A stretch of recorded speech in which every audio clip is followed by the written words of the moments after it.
Hello बच्चों, welcome to Future Study Point. और आज आप पढ़ेंगे यहाँ पे sample question paper class 10 mathematics, basic mathematics का। तो जिन बच्चों ने सेक्शन ए और सेक्शन बी का सॉल्यूशन का वीडियो नहीं देखा तो डिस्क्रिप्शन बॉक्स में लिंक दे रखा, आप वहाँ से स्टडी कर सकते हैं। तो आज पढ़ाएंगे आपको हम सेक्शन सी। तो सेक्शन सी में 26 क्वेश्चन है। Prove that √3 is an irrational number. तो √3 हमें प्रूव करना है कि ये इरेशनल नंबर है, ये प्रूव करना है। तो इसका करेंगे हम, इसका सॉल्यूशन करेंगे। हम ये मान के चलेंगे कि √3 एक रेशनल नंबर है। तो let √3 is a rational number. तो रेशनल नंबर मान के चलते हैं। उसके बाद रेशनल नंबर की डेफिनेशन को ये जो है मतलब कि वेरीफाई होती है कि नहीं होती। तो क्या हो जाएगा, अगर √3 रेशनल नंबर है तो √3 को क्या होना चाहिए, a/b के फॉर्म का होना चाहिए। Where a and b are coprime number. तो को प्राइम नंबर क्या होता है, तो जिन बच्चों को को प्राइम नंबर नहीं पता तो बता देता हूँ कि को प्राइम नंबर उन नंबर को बोलते हैं जिनके बीच में कोई कॉमन फैक्टर नहीं होता 1 के अलावा। जैसे कि एग्जाम्पल के तौर पे 4 है और 9 है, तो इनमें 1 के अलावा कोई भी कॉमन फैक्टर नहीं है, तो 4 और 9 क्या हो जाएंगे, को प्राइम नंबर। तो हम ये मान के चल रहे हैं कि ए और बी को प्राइम नंबर है। अब बी को इधर ले आते हैं, b √3 equal to a, squaring both sides, दोनों साइड्स स्क्वायरिंग करके क्या हो जाएगा, ये हो जाएगा 3b² इक्वल टू a²। इसको इक्वेशन नंबर 1 लिख देते हैं। और यहाँ से हमें इक्वेशन नंबर 1 से ये पता लगता है कि a² इज डिवाइजिबल बाई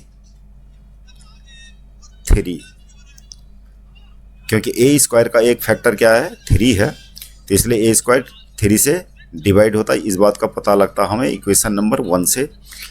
अब अगर तो a² अगर डिवाइजिबल बाई 3 है तो ए बी क्या होगा, a will also be divisible by 3, divisible by 3। जब a² 3 से डिवाइजिबल है तो a भी जो है 3 से डिवाइड होगा। तो अगर a 3 से डिवाइड हो सकता हो, हम क्या लिख सकते हैं इसको, so putting a equal to 3c। तो यानी a क्या है, 3 का मल्टीपल होगा, तो 3c, जहाँ क्या है, c is another positive integer,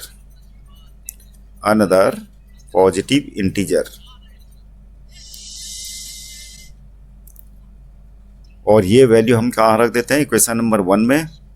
तो ये हो जाएगा अब 3b² इक्वल टू 3c का होल स्क्वायर, और ये हो जाएगा 3b² इक्वल टू 9c², और ये हो जाएगा b² इक्वल टू 3c²।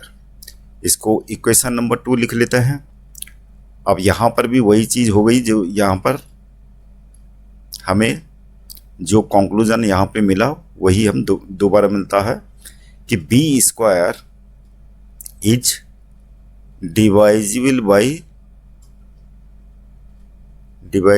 3, तो b will also be divisible by 3। तो from equation number 1 and 2, we get that 3 is common। 3 a और b में कॉमन है। 3 is common between a and b। a and b में 3 common है। इसका मतलब क्या हुआ कि a एंड b जो हमने मान रखा है यहाँ पे कि को प्राइम नंबर है, a and b can't be को प्राइम, कांट बी जब कॉमन है दोनों के बीच में 3 तो ये को प्राइम हो ही नहीं सकते, कांट बी को प्राइम। और यहां पर से हम लिख सकते हैं the fact we have supposed, यानी जो फैक्ट हमने सपोज कर रखा वो क्या होगा, रॉन्ग हो जाता है। The fact we have supposed is wrong. और इतना लिख देना है, therefore √3 is not a rational number, is not a rational number. इसलिए रेशनल नंबर हो ही नहीं सकता। अब जब रेशनल नहीं होगा तो क्या होगा, इरेशनल होगा। सो √3 इज एन इरेशनल नंबर। बाकी ये क्वेश्चन करने का जो तरीका है स्टेप बाय स्टेप, चाहे एग्जाम में कोई भी क्वेश्चन आए, √2, √7, √5, √11, कुछ भी आ सकता है, सब क्वेश्चन करने का तरीका यही होगा। अगला क्वेश्चन करते हैं, question number 27, find the zeros of the quadratic polynomial and verify the relationship between the zeros and the coefficient. तो इसका सॉल्यूशन करेंगे। सबसे पहले तो जो क्वाड्रेटिक पॉलिनोमियल दे रखा हमें, सबसे पहले तो इसके करेंगे हम फैक्टर स्प्लिट अप मेथड से। तो स्प्लिट अप मेथड से कैसे करते हैं, s² का कोएफिशिएंट 4 है और जो नंबर है इन दोनों का प्रोडक्ट करके, और इन का जो प्रोडक्ट जो भी आता है उसके फैक्टर लेके, जैसे कि यहाँ पर 2 × 2 फैक्टर हो गए और 2 और 2 क्या होता है, 4 होता है। तो हम ये 4 को स्प्लिट अप कर लेंगे यहाँ पर ऐसे, -4s को स्प्लिट अप करेंगे तो -2s हो जाएगा। यहाँ पर पेयर बना के कॉमन ले लेते हैं 2s, यहाँ बचेगा 2s - 1। यहाँ पर कुछ नहीं कॉमन, तो क्या है, यहाँ पर कुछ भी कॉमन नहीं है तो 1 कॉमन ले लेंगे। माइनस ब्रैकेट के बाहर आ गया तो अंदर का साइन चेंज हो जाता है, याद रखना है। अब ये 2s - 1 कॉमन आ गया और दूसरे ब्रैकेट में बचा हुआ 2s - 1 आ गया। अब यहाँ पर एक को इक्वल टू 0 रखेंगे तो s इक्वल टू क्या हो जाएगा, 1/2, s इक्वल टू 1/2। तो ये हमारा अल्फा आ गया और ये आ गया बीटा। अब जीरोज और कोएफिशिएंट के बीच में क्या रिलेशनशिप होती है, alpha plus beta equal to -b/a, और दूसरी रिलेशनशिप होती है alpha beta equal to c/a। तो अल्फा यहाँ पर क्या है, हाफ, बीटा भी हाफ है, b मतलब s का कोएफिशिएंट, यहाँ पे s का कोएफिशिएंट क्या है, -4, और a क्या है, s² का कोएफिशिएंट यानी ये। अब ये हाफ प्लस हाफ 1 हो गया और इधर ये आ जाएगा 1। तो ये रिलेशनशिप तो हो गई वेरीफाइड। अब यहाँ पर दूसरी रिलेशनशिप वेरीफाइड करते हैं, alpha half multi half equal to c कितना है, 1 है, और a क्या है, 4 है। तो यहाँ भी 1/4 आ गया LHS में, और ये RHS में 1/4 है ही है। तो ये भी क्या हो गया, वेरीफाइड हो गया। तो इस प्रकार से जीरोज और कोएफिशिएंट के बीच में जो भी रिलेशनशिप होती है हमारी वेरीफाइड हो गई। अगला क्वेश्चन है question number 28। The coach of a cricket team buys 4 bats and 1 balls for 2050 rupees. Later she buys 3 bats and 2 balls for 1600 rupees. Find the cost of each bat and each ball. तो यहाँ पर जो दो variable दे रखे हैं वो दे रखा है cost of a bat and cost of A ball. तो इसका सॉल्यूशन कर लेते हैं। सबसे पहले करते हैं let the cost of a bat क्या हो जाएगा, x, and cost of A ball, cost of A ball क्या है, y।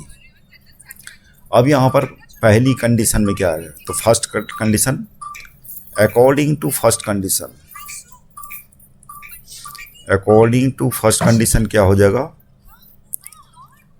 4 बैट की कॉस्ट हो जाएगी 4x और एक बॉल की कॉस्ट क्या है, y है, और दोनों को मिला के 2050 है। तो ये तो हो गई equation number 1। According to second condition, according to second condition, second condition में क्या हो गया, 3 बैट की कॉस्ट क्या हो जाएगी 3x और 2 बॉल की कॉस्ट हो जाएगी 2y इक्वल टू हो जाएगा 1600 और इक्वेशन नंबर 2। अब यहाँ पर कोएफिशिएंट इक्वल करने के लिए यहाँ पर जैसे कि y का कोएफिशिएंट इक्वल कर लो, नीचे 2y है, इक्वेशन नंबर 1 को 2 से मल्टीप्लाई करना पड़ेगा। तो multiplying equation number 1 by 2 we get equation number 3।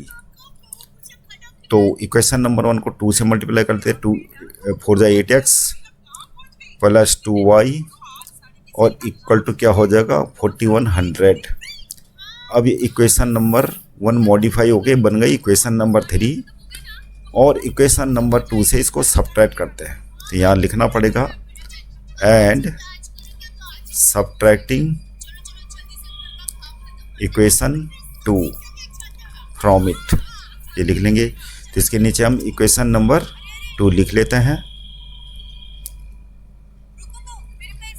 ये हो गया 1600, यहाँ पे y एलिमिनेट हो जाएगा,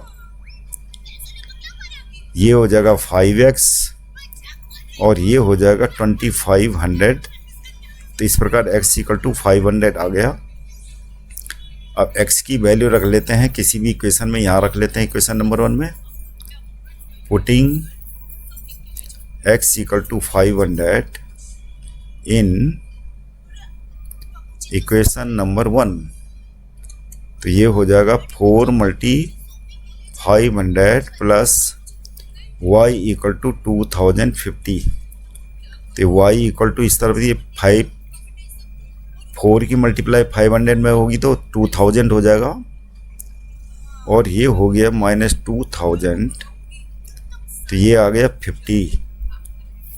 तो यहाँ पर लिख लेंगे आंसर में कॉस्ट ऑफ बैट कितनी आ गई, cost of a bat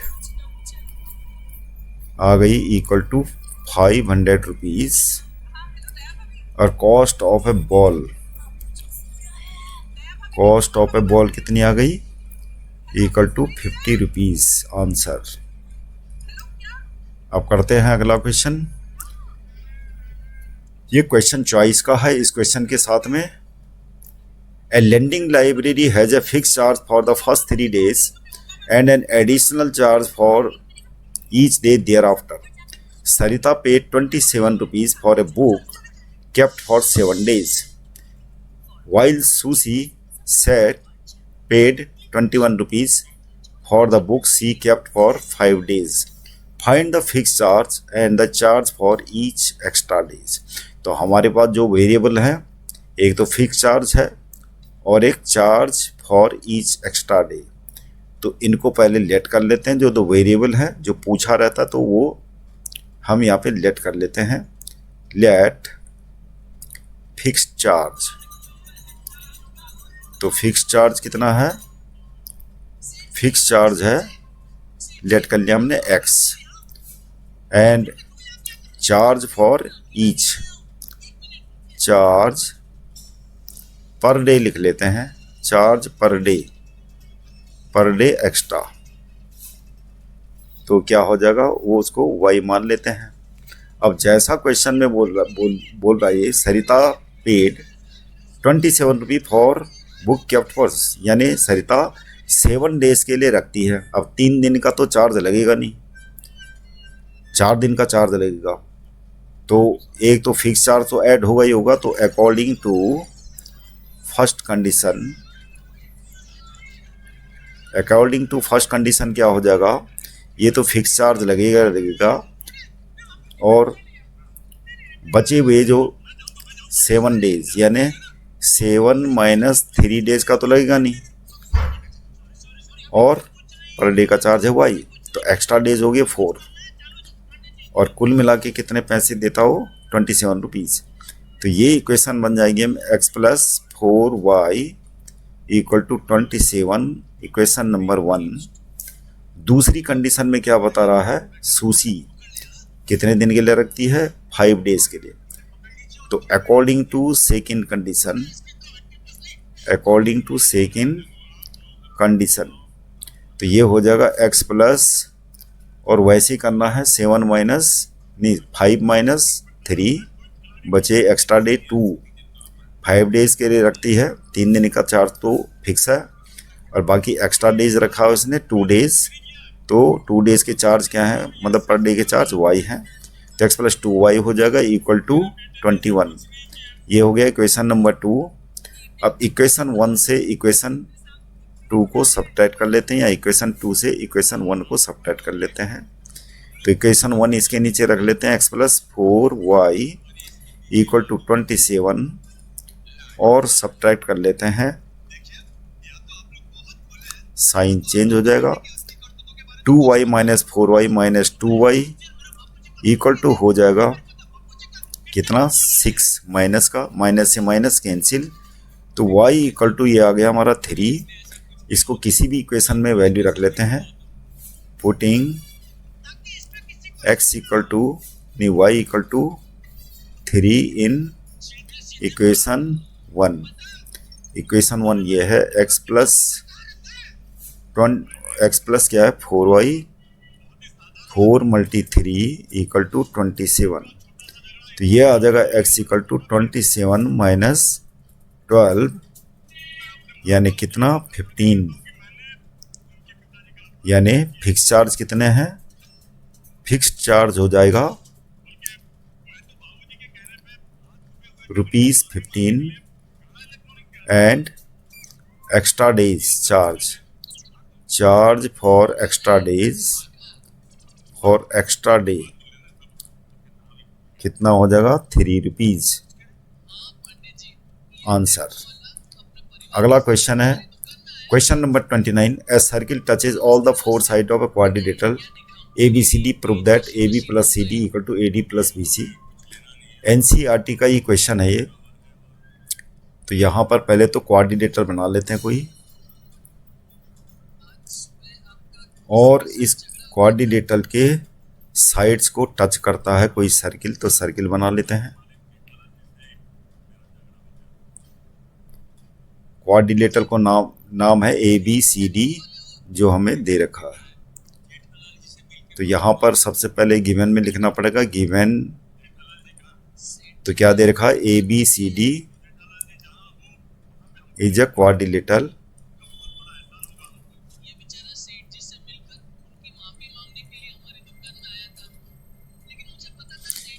ABCD quadrilateral है, और इसका जो कांटेक्ट जहाँ कांटेक्ट कर रहा है उसको नाम दे देते हैं PQRS। ये तो हो गया गिवन। टू प्रूफ क्या करना, हमें प्रूफ करना AB plus CD equal to AD plus BC। Proof यहाँ पर सबसे पहले हमें लिखना पड़ेगा, एक्सटर्नल पॉइंट से सर्किल में ड्रॉ की हुई टेंजेंट्स क्या होती है, इक्वल होती है, तो वही लिखना है आपको, यानी टेंजेंट्स ड्रॉन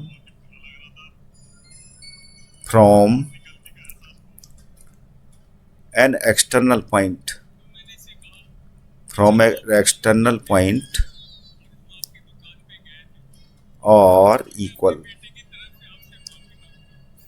अब जैसे कि A एक्सटर्नल पॉइंट है, AQ और AP ये दो टेंजेंट्स हैं, तो AQ इक्वल होंगी, तो AQ इक्वल टू लिख देते हैं हम AP, इसको नाम दे देते हैं इक्वेशन 1। बस एक चीज़ का ध्यान रखना आपने कि अगर ए बी साइड है, अपोजिट साइड के जो लाइन सेगमेंट है आप LHS में रखना है, नहीं तो क्वेश्चन गड़बड़ा सकता है। A Q equal to A P और B Q equal to B R. Equation number 2 आप क्या करना है, DP इक्वल टू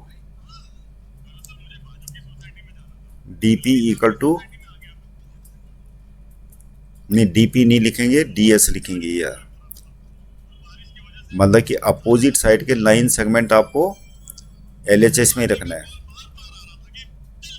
तो जैसे ये है ए क्यू इक्वल टू आपने ये करा, B Q equal to B R करा, तो DS equal to, DS opposite में है, ए बी के अपोजिट में DC है, तो DC के लाइन सेगमेंट DS और CS है, तो इनको LHS में ही रखना। तो DS इक्वल टू क्या हो जाएगा, DP। इक्वेशन नंबर 3 और CS equal to CR। Equation number 4। तो क्वेश्चन काफ़ी इजी है, लेकिन आपको केवल ध्यान यही रखना है कि AB और DC अपोजिट साइड है, तो अपोजिट साइड के जो लाइन सेगमेंट हैं जैसे AQ, BQ, DS, CS, इनको LHS में ही रखना है, नहीं तो क्वेश्चन गड़बड़ हो सकता है। तो आप इनको ऐड कर लोगे तो आपको कोई दिक्कत नहीं होगी सॉल्यूशन में। चारों इक्वेशन को हमने ऐड कर दिया तो क्या मिला, AQ plus BQ plus DS plus CS equal to हो जाएगा AP प्लस BR प्लस में DP और प्लस में CR। अब AQ प्लस BQ ये तो पहले से ही अरेंज है, लाइन सेगमेंट बन रहा है, और DS प्लस CS ये भी लाइन सेगमेंट बन रहा है इस तरफ। तो ये तो हो जाएगा AB जो हमें लाना था, और ये हो गया CD।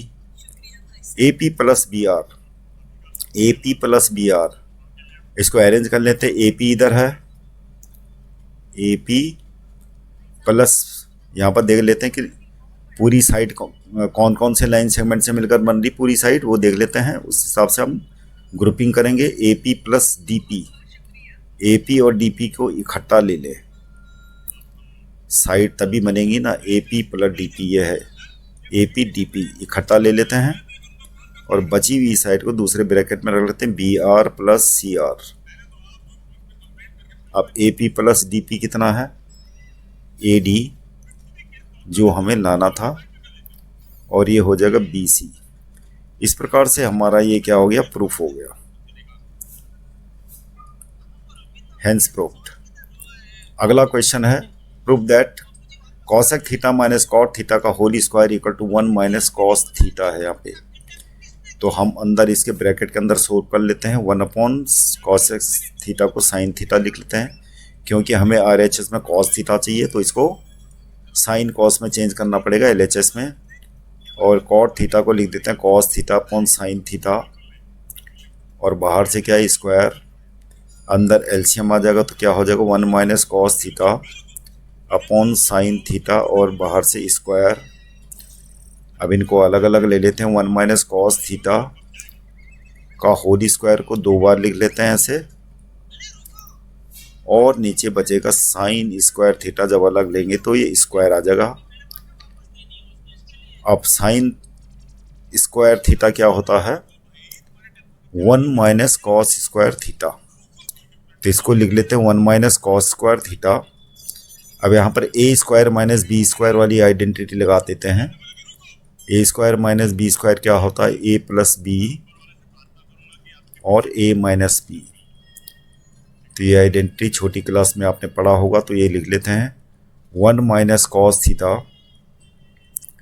1 minus cos theta upon में 1, इसको स्क्वायर बना दो तो क्या हो जाएगा 1 प्लस कॉस थीटा, एक ब्रैकेट में हो जाएगा, और दूसरे ब्रैकेट में हो जाएगा 1 माइनस कॉस थीटा। यहाँ पर से ये कैंसिल हो गया और हमारा ये प्रूफ हो गया। 1 minus cos theta upon 1 plus cos theta. तो ये RHS हमारा आ चुका है, तो ये प्रूफ हो गया। अगला क्वेश्चन है proof that sec A 1 minus sine A. तो इस क्वेश्चन के साथ ये चॉइस का क्वेश्चन है।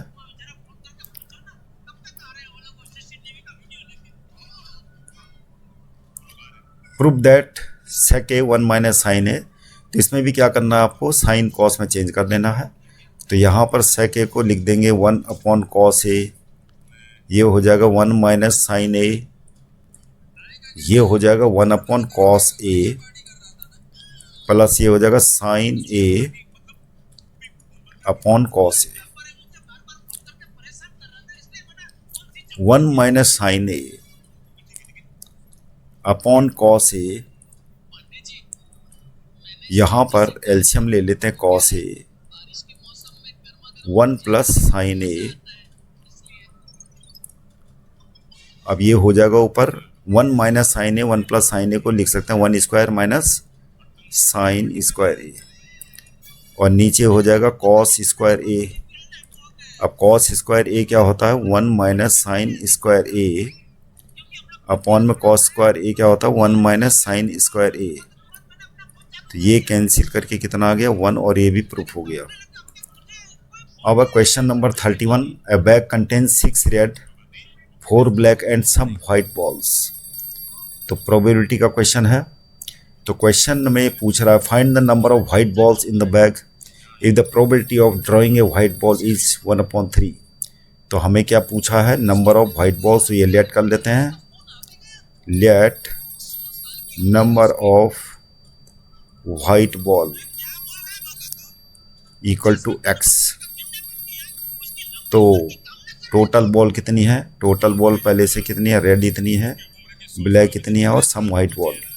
तो टोटल बॉल हो जाएंगी हमारी, टोटल नंबर ऑफ बॉल हो जाएंगी 6 रेड हैं, 4 ब्लैक हैं, और x हमने वाइट बॉल मान रखी है। तो कितना हो गया, 10 प्लस x, ये टोटल बॉल होगी। अब प्रोबेबिलिटी ऑफ वाइट बॉल कितनी हो जाएगी, ये हो जाएगी, वाइट बॉल कितनी है, x है, अपॉन में 10 प्लस x टोटल बॉल। ये हो जाएगा हमारा टोटल पॉसिबल आउटकम, ये हो गया फेवरेबल आउटकम जो पूछा है। तो ये तो हो गई। अब दे कितना रखा प्रोबेबिलिटी, मतलब कि वी आर गिवन, हमें वाइट बॉल की प्रोबेबिलिटी दे रखी है, कितनी है, 1/3। तो हम क्या करेंगे, x अपॉन 10 प्लस x को 1/3 के इक्वल रख लेंगे, क्रॉस मल्टीप्लाई करके कितना हो जाएगा, 3x equal to 10 plus x, ये हो जाएगा 2x equal to 10, x equal to कितना आ गया, 5। इस प्रकार वाइट बॉल कितनी है, 5 होगी। सेकंड क्वेश्चन में क्या होगा, how many red ball should be removed. अब टोटल बॉल कितनी है, टोटल बॉल तो है 10 प्लस x, लेकिन अब हमें x की वैल्यू पता चल गई है, 10 प्लस x यानी 5 इक्वल टू कितना हो गया, 15। ये टोटल बॉल अब है, क्योंकि x हमें पता चल गया। तो टोटल बॉल अब क्या है, 15। और अब बता रहा है कि रेड बॉल कितनी हटाई जाए कि वाइट बॉल निकालने की प्रोबेबिलिटी क्या हो, हाफ। तो प्रोबेबिलिटी ऑफ वाइट बॉल ये तो दे रखा हमें, इट इज़ गिवन, ये दे रखा है, और ये टोटल बॉल इतनी है। अब यहाँ पर लेट कर देते हैं, let red ball removed, let red ball removed equal to y। तो अब टोटल बॉल कितनी हो जाएगी, 15 minus y, then total ball, जब रेड बॉल हटा दी y तो टोटल बॉल कितनी बचेंगी, 15 माइनस y, ये टोटल बॉल है। अब प्रोबेबिलिटी ऑफ वाइट बॉल हमें दे रखी है। अब प्रोबेबिलिटी ऑफ वाइट बॉल कितनी हो जाएगी, अगर टोटल बॉल 15 माइनस y हो जाती हैं तो अपॉन में तो हो गया 15 माइनस y, ये टोटल बॉल है, और वाइट बॉल कितनी है, वाइट बॉल तो 5 है, तो ये हो गया। और कितनी हमें जो गिवन प्रोबेबिलिटी वो ये है, तो अब हाफ के इक्वल में रख देते हैं 5/15 माइनस वाई, तो ये हो जाएगा 15 माइनस वाई इक्वल टू 10। तो y इक्वल टू हमारे यहाँ पर कितना आ जाएगा, 5 आ जाएगा। इसका मतलब कितनी रेड बॉल हटानी पड़ेगी, 5। तो लिख देना इस स्टेटमेंट में आपको।